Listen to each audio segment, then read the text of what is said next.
Hey YouTube, it's Petey, and I just got back from Steve Vai at the Copernicus Center, and we were going to take a look at reading some reviews from the show. I gave it a pretty good review, it was fucking unbelievably incredible. It was like seeing a superhero or a supernatural event. So we're just going to try to read a review. The planets have aligned. Mars is in retrograde. Lunar eclipse in full force. Unidentified flying object is lowered on top of Detroit's legendary Masonic Temple. From high above, piercing beam slowly begins to lower a cloak phantom onto an ancient stage below. A mere mortal, you say? An alien, a god, or something even more sinisterly divine, perhaps? Make your choice quickly, for tonight we shall all stand at the crossroads to face the almighty Steve Vai. It's been nearly 4 years in the day since the Motor City had a visit from his guitar guru. And tonight, the entire state of Michigan has arrived to attend this once in a lifetime moment, a night spent within Steve Vai's musical metaverse Ultrazone, and quite possibly a chance to watch Vai battle or tame the mythical Hydra in an ultimate clash of the titans. Guitar geeks, shred freaks, and all genres of concert-going music lovers are here this evening to watch the master, to listen, to learn, to witness Vai's latest offerings from his newest album, In the Late. Fast forward to go time. The blue mystical fog begins to appear to envelop the stage, swirling about as the crowd as an alien-like guitar greeting begins to screech to the fans through the venue's bellowing sound system. The unseen composer is lurking in the shadows nearby. The Vai symbol jump on the Jumbotron comes to life, silhouetting the drummer Jeremy Colson. Standing tall, with his hands outstretched, Colson drops to his throne and begins to pound out the slow and thunderous backbeat. Seconds later, a phantom-like demiguise glides across the stage, cradling a mysterious glowing Ibanez guitar. Steve Vai has arrived. His first notes send bolts of lightning into an electrified crowd. The night is underway, and Mr. Vai sets the set with a grinding crunch of Avalancha. The fans grab the grinding groove and begin headbanging in the driving seat as Steve quickly goes to work floating across his fingerboard. Next up are giant balls of gold, followed by the Funkadishionist's new track, Little Pretty. Vai steps up to the microphone and says, "How you doing tonight? You guys look beautiful." To be out and enjoying live music again. A front stager sneaks, "We love you, Steve." And Vai continued to say, "You notice that we don't have microphone stands. So that's so your view is not obstructed. And so I don't sing." The audience roars with laughter as a grinning Steve Vai gives a wink and says, "And now there's something tender to surrender to."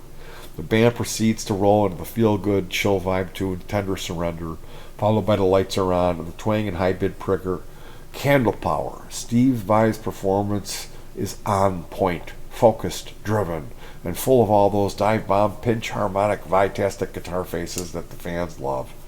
Steve gives a nod to his bass playing prodigy, Philip Bynoe, to take center stage and bassify the audience. Bynoe proceeds to dish a groovalicious bass solo that digs deep into the pocket for a roller coaster ride of thumps, bumps, slaps, pops, and receives a standing ovation from the Motor City. Building the Church is next, following by Vice support guitarist Dave Wiener, taking the center stage to unleash a guitarist Rex solo that gets a smile and a knuckle bump from the Weister himself. Steve steps up to the mic and says, My wife said I should talk to the audience more, so blame her for this." Vai goes on to an explanation that's pretty much as the same question or questions for like 35 years. It's my job to make it sound fresh and new, and every time they ask me the same question like this one, "What's Frank Zappa like?" I've never heard that one before. I love Frank and I miss him every day. Then he explains that he's asked a lot about a new song called Greenish Blues. Asked if he wrote this for the great blues player Peter Green. I did a video series called Acid Casualties, and Peter Green's love child, who's named Liam Freeledge, contacted me and told me he learned more about his father, Peter Green, from watching my Acid Casualties video than his mother ever told him. You can check out Liam Freeledge's channel, but be prepared to be sad.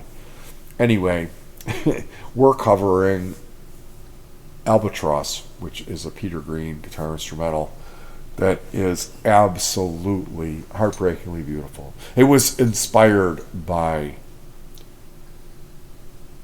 Sleepwalk by Santo and Johnny.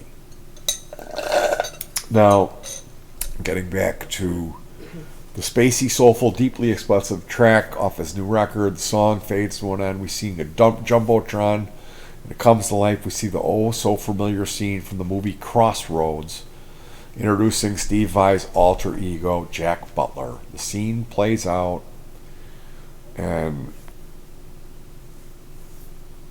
Vai does the patented whammy dive bomb that leads to the track Bad Horsey, and the song ends with the drummer taking over the stage. Pounds out a 5-minute solo that gets a roar of satisfaction from the musical mob. Then the lights dim, and there's lightning. Vai emerges from the stage. There's a largely monolithic shape covered by a tapestry that's center stage. Stage lights ignite, and Vai rips away the tapestry to reveal the ominous 3-necked Hydra. 12-string guitar, 7-string guitar, half fretless bass. He grabs a hold of the beast and launches into his new track, Teeth of the Hydra. Vai works all 3 necks with surgical prowess and a pure musical genius.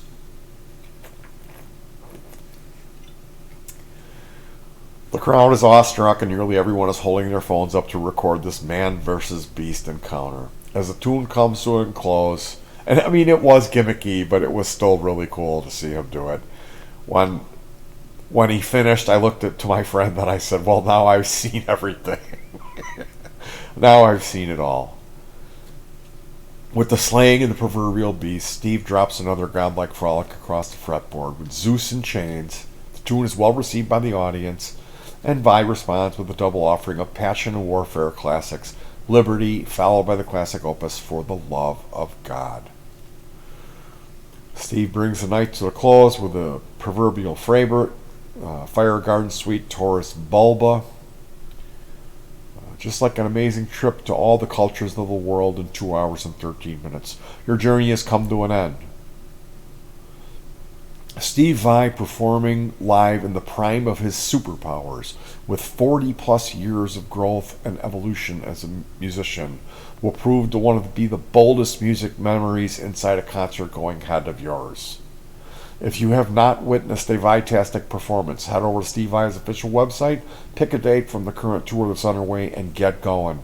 While you're there, be sure to pick up a copy of his latest work, Involate, because this album is supposed to be excellent.